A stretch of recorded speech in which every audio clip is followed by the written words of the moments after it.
Alhamdulillah kita dipertemukan pada kesempatan yang berbahagia ini, bersalawat kepada nabinya Allahumma shalli ala Muhammad wa ali Muhammad.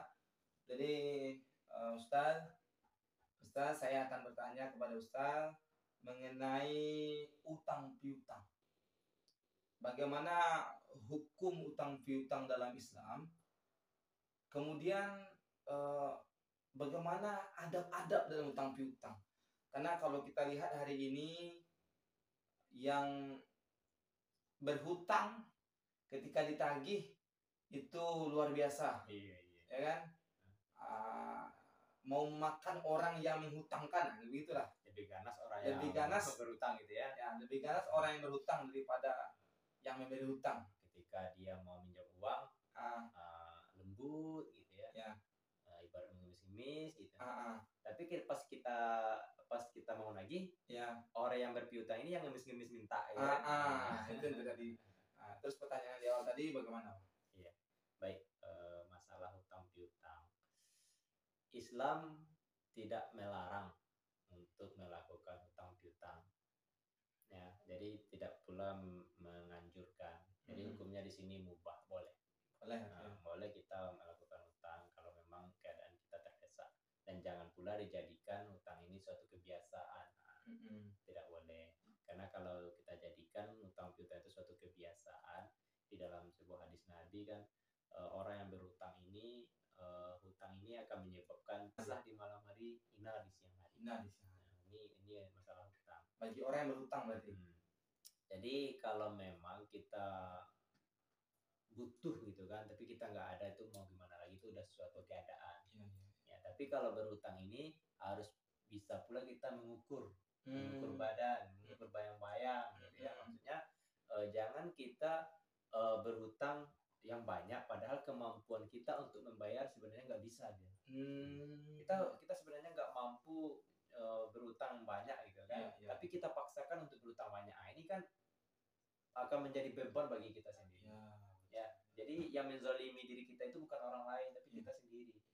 Nah, diri kita sendiri yang menzalimi. Nah, jadi kalau untuk hutang piutang ini memang kita lihat akhir-akhir ini agak seperti yang Ustadz katakan tadi ya, ganas. Orang yang berhutang lebih ganas waktu ditagih gitu kan. Ibaratnya macam mau memakan gitu kan. Padahal waktu dia minjam udah lembut gitu ya. Pintar untuk ini itunya untuk membujuk gitu kan. Tapi pas ketika ditagih lebih ganas. Memang itu banyak sekali. Nah, jadi ada beberapa adab dalam hutang piutang ini, terkhusus orang yang berhutang ya. Ada beberapa adab yang harus diperhatikan ya. Karena adab ini memang perlu kita terapkan gitu ya, harus kita kuasai adab-adab ini. Percuma berilmu tinggi kalau nggak punya adab gitu ya. Apalagi di dalam hutang piutang.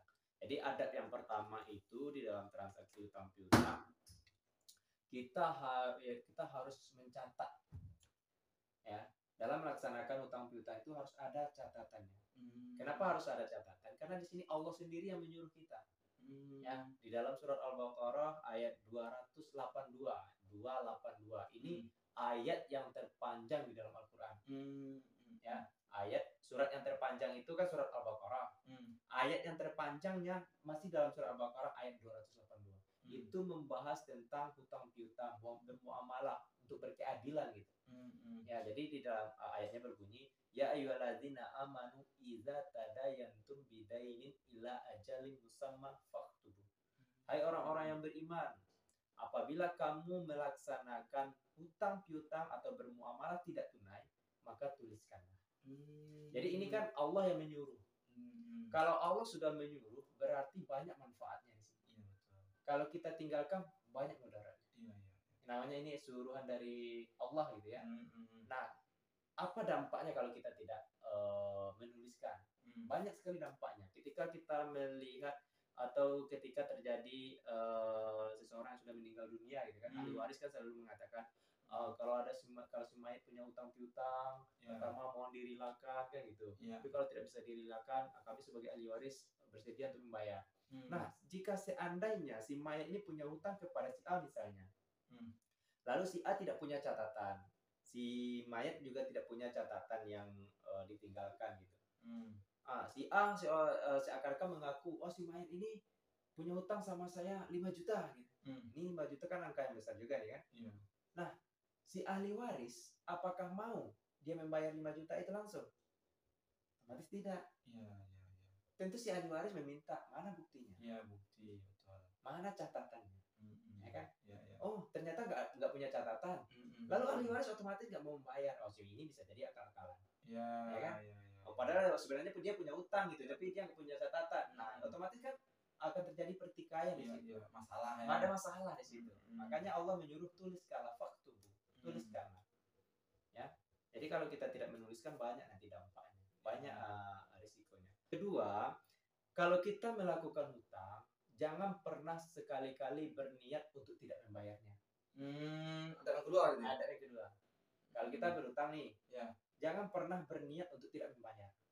Karena kalau kita sudah berniat untuk tidak membayar, Allah akan menyempitkan rezeki kita. Allah sempitkan rezeki kita.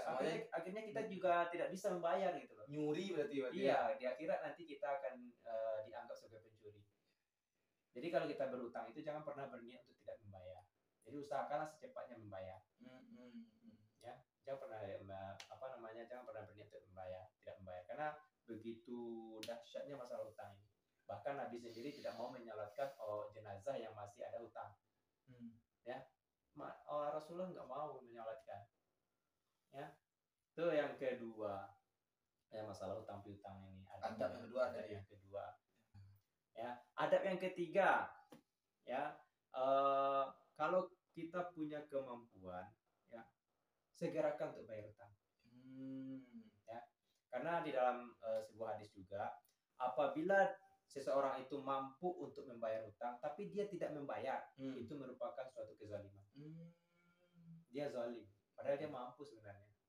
Menganiaya orang. Iya. Ya, ditunda-tunda untuk membayar hutang. Ya, jangan pernah menunda-nunda untuk membayar hutang. Karena kan ada beberapa hal yang harus disegerakan di dalam Islam gitu ya. Pertama, menyenggelarkan jenazah kalau udah meninggal jangan ditunda lama-lama gitu ya.